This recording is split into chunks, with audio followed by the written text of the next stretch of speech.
Thank you, President. My question is to the Attorney-General. Attorney, triple murderer Pico Lukovsky has again recently been granted leave from Thomas Embling Hospital, even after having killed 2 people while also previously on a program of leave. It is bewildering enough that the forensic leave panel deemed it acceptable that someone sentenced to 2 separate 25-year terms would be allowed back in the community.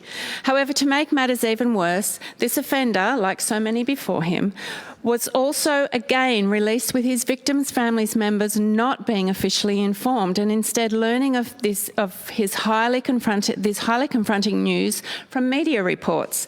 Attorney, I ask, when will the government overhaul this archaic, deeply insensitive process that offers victims and their families absolutely no advice from the state on when offenders are about to be allowed back into the community from Thomas Embling? Attorney General. Thank you, President, and I thank Ms Maxwell for her question. And I'm aware of decisions like this that can cause distress to family members and indeed victims that have been impacted by cases like these. But I must caveat that with the fact that the courts and the forensic leave panel do operate independently of government, and it's not appropriate for me to comment on specific situations or specific cases. However, I could take the opportunity to provide some general information about the leave process. Decisions to grant leave in the community to those on supervision orders are, as Ms Maxwell's identified, granted by the forensic leave panel. This is a panel that's an independent body presided over by a judge from the Supreme or the County Court. The leave application process includes advice from the patient's treating team. The safety and wellbeing of members of the community, including victims and their families, is also a key consideration.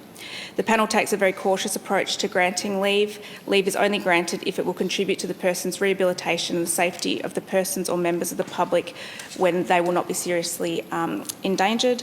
And it's extremely rare that incidents occur while patients are on leave because of the risk assessment, regular monitoring and reviews that take place to ensure that the safety of the community is paramount. Ms Maxwell on a supplementary. Thank you, Minister. Thank you, Attorney. I begin my supplementary question by observing that the news of Lukovsky's release comes not long after Victorians learned that double murderer Ross Konadaris was also allowed leave from Thomas Embling in 2019, only to commit a shocking spate of crimes whilst on such leave.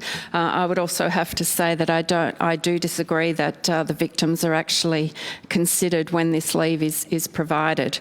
More broadly, though, the detailed Catalyst Consortium study of October 2020 indicates that more than 20% of people offend again following conditional release or absolute discharge to the community from Thomas Embling. Attorney, particularly bearing in mind that even serial killers are being allowed back into the community from this facility, can you explain to me who in the government or any of its agencies is held accountable and how, when the granting of leave to anyone from Thomas Embling results in them committing further crimes? President and Ms Maxwell, I haven't been briefed on that specific report, and I'm happy to take that on notice in terms of my commitment to do so. But again, as I explained in my answer to the substantive question, the decisions to grant leave are part of an independent panel that I went through in my answer. But I understand these matters are important to you, Ms Maxwell, and in relation to some of the issues you've raised, I'm more than happy to have a chat to you as always.